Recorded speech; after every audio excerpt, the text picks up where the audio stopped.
If your Acer Veriton X powers on but nothing appears on the display, this guide is for you. We'll repair Windows startup, restore boot files, troubleshoot common issues, and get your desktop working again. A lot of errors pertain to this problem, and we're going to go ahead and jump into what should hopefully be a pretty straightforward process, guys. And we're going to go ahead and jump right into it. First thing I'd recommend doing would be to actually go ahead and boot to the troubleshooting utility on Windows 11. So if you do a hard power off 3 times in a row, Windows should automatically attempt to launch the startup repair utility. And if it doesn't find anything, it will give you the option to select advanced settings, in which case it will take you to a screen that looks like this. Now, if it does not take you to a screen that looks like this, or you're unable to get to that, you can also download the Windows 10 Media Creation Utility, or Windows 11. They probably will make a creation utility for Windows 11 at some point. And it doesn't really matter, you can actually run the Windows 10 utility on Windows 11 as far as I'm aware. And you should be able to run the troubleshooting utilities built in within it. So you just would go ahead and download it to an ISO file and then burn it to a DVD or USB. It'd have to be about 4 gigabytes or more. It couldn't be a small USB flash drive, and it couldn't be a CD. It'd have to be a DVD. And then you'd boot your computer from it. So depending on the computer manufacturer, you'd have to tap a different key on your keyboard in order to launch that menu, in order to select what boot drive you want to go off of. So it could be anything between the escape key, F2, F8, F12, for example, and those are the function keys on the top of your keyboard. So you may have to just do a little bit of trial and error. Shouldn't take you more than a couple minutes. Googling it would probably be best before you even begin. But anyway, we're ready to go ahead and jump right into it. So we're on the choose an option page. So these will look very similar whether you're booting from it directly within Windows itself, or if you're plugged in a USB flash drive with the media creation utility installed and you selected the recovery option. So when you are setting up your Windows 11 installation or Windows 10, depending on the drive you're using, there should be an option to repair your computer in the bottom left corner of the dialog window, one of the first screens that comes up. You go ahead and select that, and then it would take you to a troubleshooting screen like you see here. And you want to go ahead and select troubleshoot, reset your PC, or see advanced options. And then there are going to be a whole bunch of options in here that we're going to explore in today's video. The first one, we're going to actually go underneath advanced options and then select startup repair, fix problems that keep Windows from loading. So go ahead and select that first.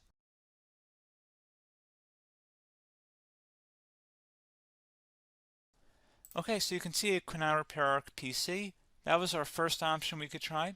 Something else, if we go back into advanced options here and then select troubleshoot, we're going to go underneath advanced options again.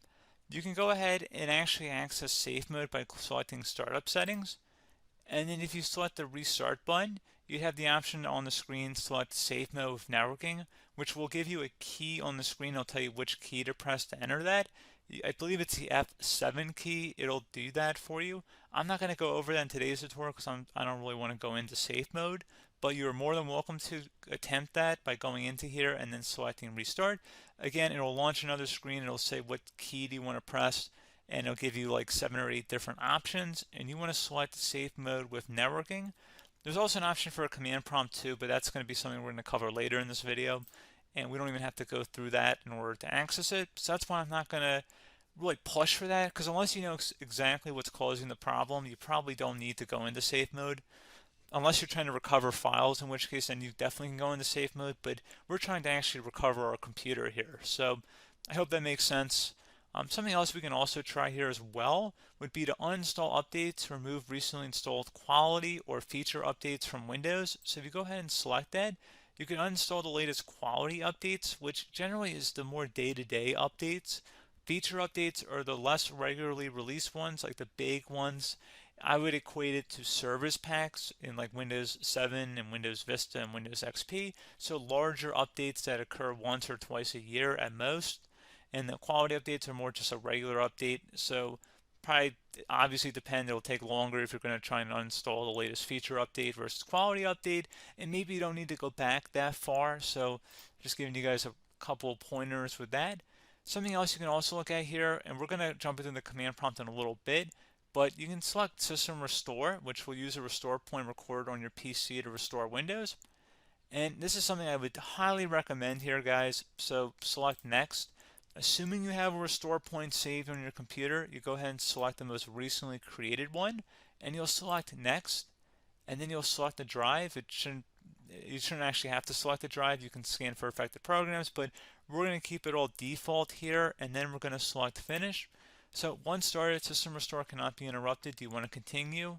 I think we're going to select yes. I don't think we have anything better to do on our computer right now, so just give it a moment here to initialize. It will take a couple minutes to run, obviously depending on how large your hard drive is and how much is saved on the system restore point.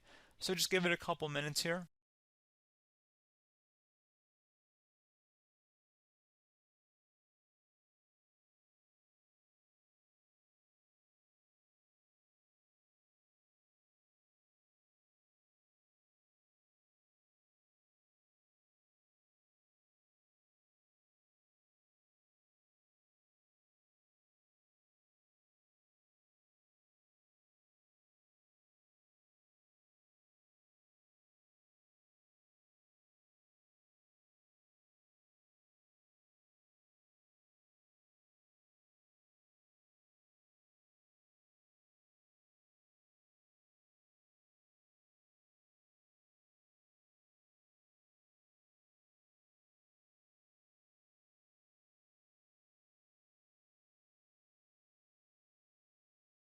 System has been restored successfully.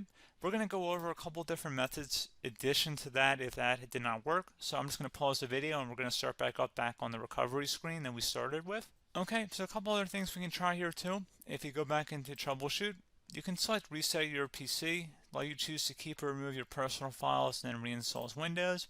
You can select to keep my files, which will remove apps and settings but keeps your personal files.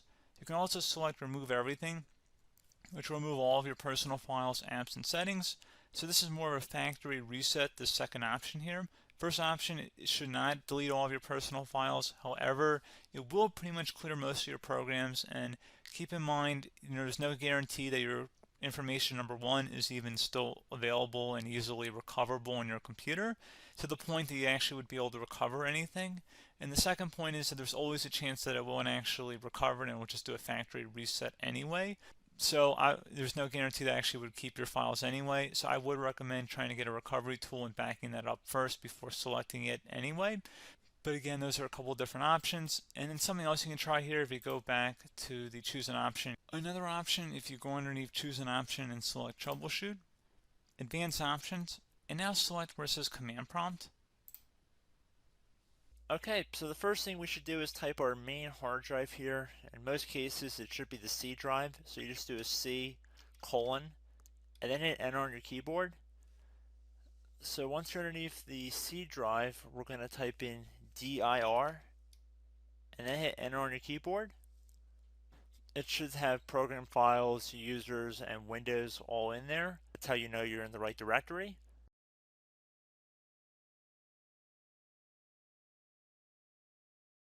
In some cases, it might be the D drive as well, so just keep that in mind.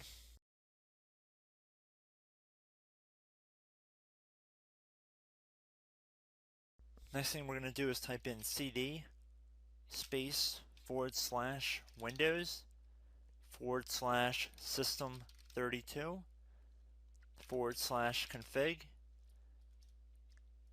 and then you're going to hit enter on your keyboard.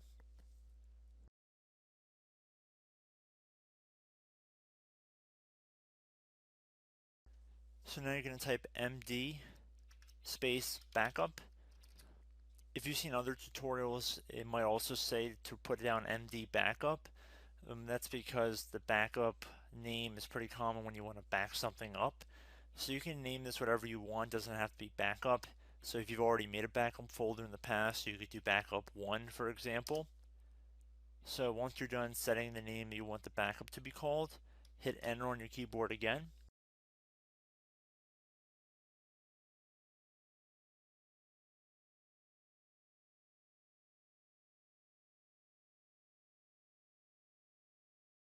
At this point you want to type copy, C-O-P-Y, space, then you want to do the star symbol above the 8 key, then do a period or a dot, whatever you want to call it, then another star sign, and then another space, and then type backup, and then hit enter on your keyboard.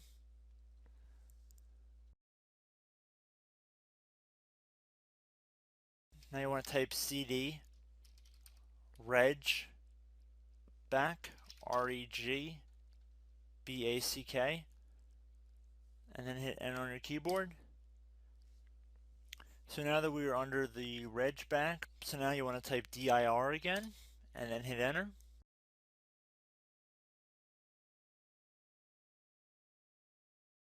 So now at this point we're going to type copy again. So copy space $sign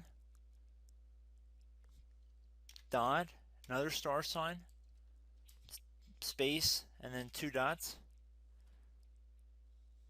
So we're going to type copy space $sign dot sign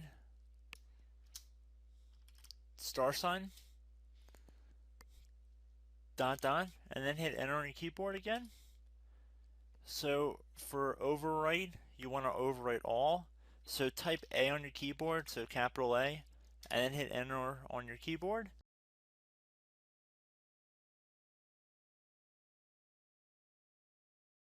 So at this point you should be good to go. You can close out of the command prompt window, and if you accidentally continue to Windows 10, you should be all set. So I hope one of these 3 or 4 different methods we went through in this tutorial helped you guys out. Again, I'm not sure if you guys heard me earlier, but try to go back into your safe mode if possible and uninstall any programs you know might be conflicting with the Windows startup if you can get into safe mode. So just keep that in mind. Something very simple like that could be blocking up everything. So again, I hope this tutorial helped you guys out, and I will catch you in the next tutorial. Goodbye.